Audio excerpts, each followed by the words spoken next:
নির্বাচনকে ঘিরে এক ধরনের অনিশ্চয়তা, নির্বাচনকে ঘিরে এক ধরনের সহিংসতার বিষয়, এবং সম্প্রতি আমরা খেয়াল করে দেখেছি নির্বাচনের তফসিল ঘোষণা করার পরদিনই আমাদের ভাই শরীফ ওসমান হাদিকে প্রকাশ্য দিবলোকে গুলি করে এবং পরবর্তীতে তাকে শহীদ করা হয়েছে।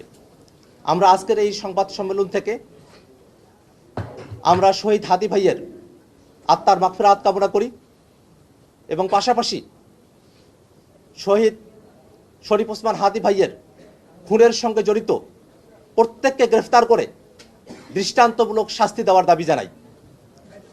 আমরা অন্তর্বর্তীকালীন সরকারের কাছে স্পষ্টত ব্যাখ্যা দাবি করি যে খুনিরা কিভাবে বাংলাদেশে লুকিয়ে থাকার বা ভারতে পালিয়ে যাওয়ার সুযোগ পেল।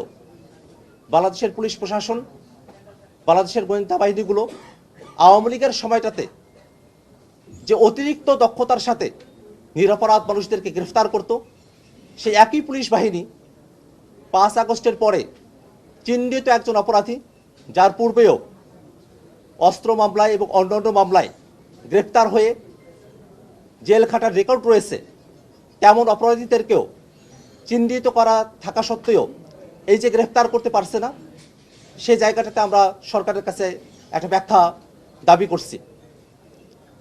পাশাপাশি আমরা জাতীয় সংসদ নির্বাচন এবং গণভোট যেন শান্তিপূর্ণ প্রক্রিয়ায় এবং একটা সুষ্ঠু গ্রহণযোগ্য নির্বাচন অনুষ্ঠিত হয়, সেই জন্য সকল ধরনের ব্যবস্থা নেওয়ার জন্য সরকারের কাছে আমরা আহ্বান জানাই। সামনে ত্রয়োদশ জাতীয় সংসদ নির্বাচন অনুষ্ঠিত হবে, পাশাপাশি সংস্কারের প্রশ্নে, জুলাই সনদের প্রশ্নে গণভোট অনুষ্ঠিত হবে। আমরা বারংবার বলে এসেছি সংস্কারের প্রশ্নে যে গণভোট, জাতীয় নাগরিক পার্টি এনসিপি হ্যাঁ ভোটের পক্ষে তাদের অবস্থান ব্যক্ত করে এবং বাংলাদেশের আপামর জনতা, বাংলাদেশের সকল ভোটারগণ যেন হ্যাঁ ভোটের পক্ষে তাদের রায় প্রদান করে বাংলাদেশের সংস্কারের কার্যক্রমকে বাস্তবায়ন করার দিকে অগ্রসর হয়, সে আহ্বান আমরা তাদের কাছে রাখতে চাই।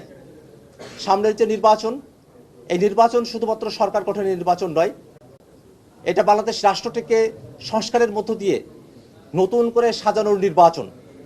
অতএব সেই নির্বাচনে যেন সুষ্ঠুভাবে, শান্তিপূর্ণভাবে এবং জনগণের অংশগ্রহণমূলক একটা নির্বাচন অনুষ্ঠিত হয়, সে প্রত্যাশার কথা আমরা সবসময় বলে এসেছি। এই বাংলাদেশ রাষ্ট্রটিকে নতুন করে সাজানোর জন্য, এই বাংলাদেশ রাষ্ট্রটিকে দুর্নীতিমুক্তভাবে বাংলাদেশের সকল প্রতিষ্ঠানকে দাঁড় করিয়ে বাংলাদেশের মানুষের নাগরিক অধিকার এবং মানবিক মর্যাদা প্রতিষ্ঠার যে রাজনীতি, সেই রাজনীতির সাথে আমরা নিজেদেরকে সম্পৃক্ত রেখে বাংলাদেশ বিনির্মাণে আমরা নেতৃত্ব দিতে চাই।